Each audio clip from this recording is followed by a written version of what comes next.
नमस्कार विद्यार्थ्यांनो, माझे नाव माधुरी राजभर आहे. मी तुम्हाला हिंदी हा विषय शिकवणार आहे. आज विद्यालयात तुमचं स्वागत करत आहे. तर आपल्यासमोर जे 13वा कविता आहे त्याचं नाव काय आहे? बसंत गीत. काय आहे तिचं नाव? बसंत गीत.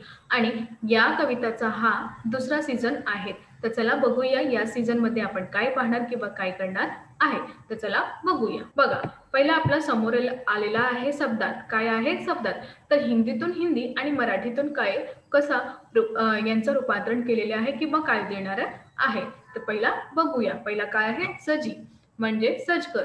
आणि इथे मराठीमध्ये आहे सुंदर. काय आहे? सुंदर. तर कलोन म्हणजे क्रीडा आणि इथे खेळ.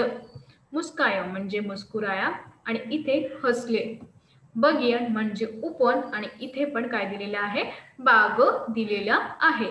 मयुरा म्हणजे मोर आणि इथे मोर.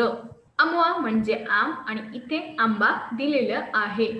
आयो म्हणजे आया आणि तो आला अशा प्रमाणे दिलेलं आहे. कुसुम म्हणजे फूल, इथे पण फूल. कळतं की नाही तुम्हाला? हो. मधुक म्हणजे भोरा आणि इथे भंपक. काय आहे? भंपक. सुहानी म्हणजे सुहावणी आणि इथे सुखद. काय दिलेले आहे? सुखद.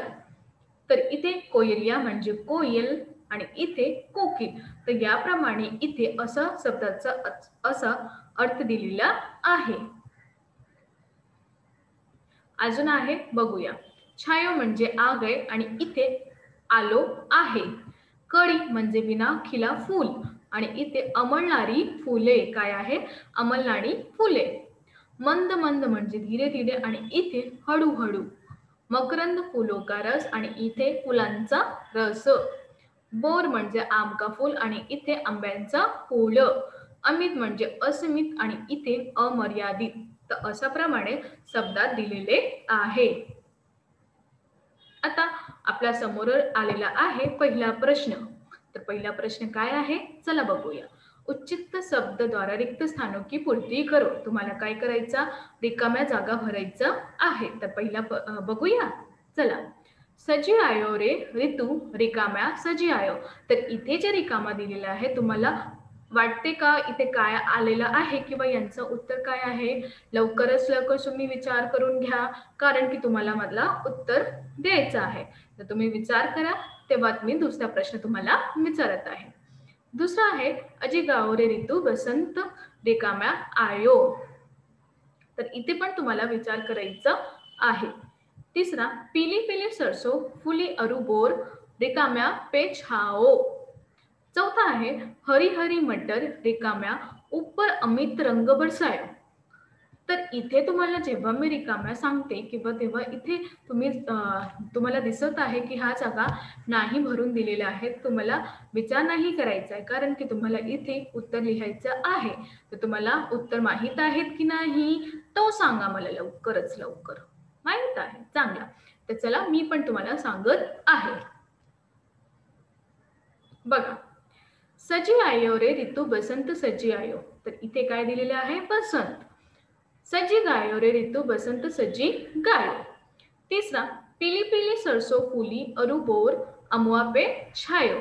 चौथा हरी हरी मटर बिछोने ऊपर अमित रंग बसायो. तर याप्रमाणे तुम्हाला रिकाम्या जागाचं उत्तर असेही दिलेले आहे. इथे मी रेखांकित नाही केलेले आहे, तर हे तुम्हाला करायचं आहे. पहिला तुम्ही प्रश्न लिहायचा, तर याबद्दल तुमचं जे उत्तर आहे ते लिहून त्याचं रेखांकित करायचं आहे. इथे मी नाही दिलेलं आहे, हे तुम्हाला करायचं आहे. कळलं की नाही? लवकरच लवकर सांगा. कळलं. छान. तर आता दुसरा बघूया. चला.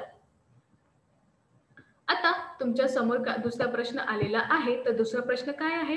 कविता की पंक्ती पुरी करो. इथे काय करायचं तुम्हाला? जी कविता आहे त्यांची पंक्ती पुरी करायचं. म्हणजे इथे पण हे रिकाम्या जागा भरून ही दिलेलं आहे, परंतु इथे आपल्याला काय करायचं आहे? इथे आपल्याला कविताचे जे ओळी आहे ते लिहायचं आहे. तर चला पहिला बघूया. कली कली रिकाम्या चुरायो. तर याबद्दल हे जे पंक्ती रिकाम्या झालेली आहे तुम्हाला तिथे लिहायचं आहे. तर चला यांचं उत्तर बघूया. कली कली करोत ककोल कुसुम मन मंद मंद मुस्कायो गुनगुन गुनगुन गुंजे मधु गण मधु मकरंद चुराय. तर याबद्दल तुम्ही बघणार इथे की इथेपर्यंत इथे लिहायचं तुम्हाला आहे. तर हे जे आहे ना हे तुमचं उत्तर आहे. तर तुम्हाला काय करायचं? इथे अर्धरेखित करायचं आहे किंवा रेखांकित करायचं आहे. कळलं? हो. तर दुसरा बघूया. चला. बघा, बन बन गायो. तर इथे तुम्हाला काय दिलेलं आहे? बन बन किंवा रिकाम्या आणि इथे गायो. तर बन बन बाग बाग बगियन में सुहनी सुगंध उडायो, ठुमकी ठुमकी मयुरा नाचत गीत कोयलिया गाव. तर याबद्दल तुम्हाला कसं करायचं आहे? इथे ते इथेपर्यंत तुम्हाला काय करायचं? उत्तर लिहायचं आहे किंवा इथे पण तुम्हाला रेखांकित करायचं आहे. कळलं की नाही तुम्हाला? लवकरच लवकर सांगा. कळलं? तर इथे आपल्या समोर दिलेले आहे एक तुमच्या समोर प्रश्न आणि उत्तरे आलेले आहे. तर पहिला प्रश्न बघूया किंवा वाचूया. तर निम्नलिखित प्रश्नों के उत्तर एक वाक्य में लिखो. तुम्हाला काय करायचं आहे? जे निम्नलिखित प्रश्नाचं उत्तर तुम्हाला एक एक वाक्याला लिहायचं आहे. कळलं की नाही? हो. तर चला बघूया पहिला प्रश्न. बसंत ऋतू आने पर मधु क्या करते हैं? तर बसंत ऋतू जेव्हा हे येते मधु म्हणजे भवरा काय करत आहे? तर वसंत ऋतू आने पर उत्तर हे तुमचा वसंत ऋतू जेव्हा येतात त्यातून मधु गुनगुन करते इधर उधर उड़कर फूलों का रस पीते हैं. तर काय करते? जे भवरा आहे ते काय करत आहे? उडून जे मधुप हे भवरा उडून गुणगुणातून आवाज काढते किंवा गुणगुण आवाज काढते आणि इकडे तिकडे उडून फुलांचा रस पियत आहे. कळलं की नाही? लवकरच लवकर सांगा. हो. तर अजून दुसरा बघूया. सुहानी सुगंध कहाँ उडती है? जे सुहानी सुगंध आहे हे कुठून उडत आहे किंवा कुठून जात आहे? तर यांचं उत्तर आहे सुहानी सुगंध वनों में बागों में उडती है. कुठे उडतात? जे सुहानी सुगंध वनो म्हणजे उपवनमध्ये आणि बागात उडत आहे. कळलं? कळलं की नाही? लवकरच लवकर सांगा. कळलं? तर आता अजून बघूया. आता तिसरा प्रश्न बघा.